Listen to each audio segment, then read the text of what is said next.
One late-night joke just wiped billions off Disney's value. On September 15th, Jimmy Kimmel delivered a monologue that lit up the industry, and not in a good way. Within days, affiliates pulled his show, Disney suspended him, and market value dropped by as much as $5 billion. Then came an FCC Commissioner's warning. We can do this the easy way or the hard way. This wasn't just about comedy. It was about free speech colliding with corporate survival. A single late-night monologue just wiped billions off Disney's market value. And it sparked the most serious government media showdown since the McCarthy era. Quick note before we dive in. If you're serious about staying on top of how AI is reshaping film, make sure you follow this show and subscribe to our newsletter, AI in Film and Screen Ethics. That's where we track the verified shifts every filmmaker needs to know about. Let's start at the beginning. September 10th, 2025. Conservative activist Charlie Kirk is assassinated during a Turning Point USA campus tour stop at Utah Valley University, a tragedy that instantly becomes political.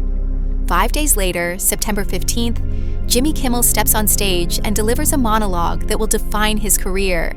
He calls out what he calls the MAGA gang for trying to spin the shooter and exploit the tragedy for political gain. The backlash is immediate. FCC Commissioner Brendan Carr goes on a conservative podcast and warns ABC's parent company, Disney, we can do this the easy way or the hard way.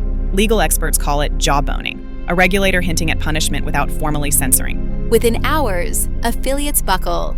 Nexstar and Sinclair, which together control roughly 23 to 25% of ABC households, announce they'll preempt Jimmy Kimmel Live indefinitely. And on September 17th, Disney suspends Kimmel's show, just 2 days after the monologue. That's the flashpoint. An assassination, a late-night joke, government pressure, affiliates pulling out, and Disney itself suspending one of its top personalities. Quick note before we dive in. If you're serious about staying on top of how AI is reshaping film, make sure you follow this show and subscribe to our newsletter, AI in Film and Screen Ethics. That's where we track the verified shifts every filmmaker needs to know about. This wasn't just about Jimmy Kimmel, this was a stress test of the entertainment system itself. First, the numbers.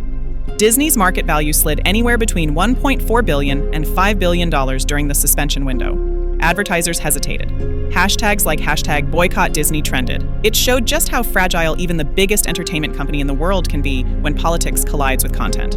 Then there's distribution. When Nexstar and Sinclair pulled out, almost a quarter of Kimmel's broadcast reach vanished overnight. That exposed how vulnerable talent can be when a few corporate gatekeepers control so much airtime. And the government role? Brendan Carr's threat put the FCC right in the middle of a late-night comedy controversy. That's chilling. Legal experts compared it to tactics from the McCarthy era, regulators applying pressure without issuing formal bans. Yet what happened next is equally revealing. Disney and Kimmel spent 5 days in what the company called thoughtful conversations. Then, on September 23rd, Kimmel returned. His comeback wasn't just another monologue. It was an 18-minute emotional statement. He said, "It was never my intention to make light of the murder of a young man." But he also called Carr's threats un-American and warned our government should not dictate what we can or cannot say on television. And here's the mirror moment. Instead of killing his career, the crisis supercharged it. 6.3 million viewers tuned in, more than 3 times his average audience. Online, the monologue drew 15 million YouTube views and 26 million social views in 24 hours. That's not a strategy. It's a paradox. Controversy broke the system apart, but it also brought unprecedented attention back to it. So what does this show us about the entertainment industry in 2025? 1. Audiences reward authenticity. Even critics tuned in, driven by what researchers call the confrontation effect.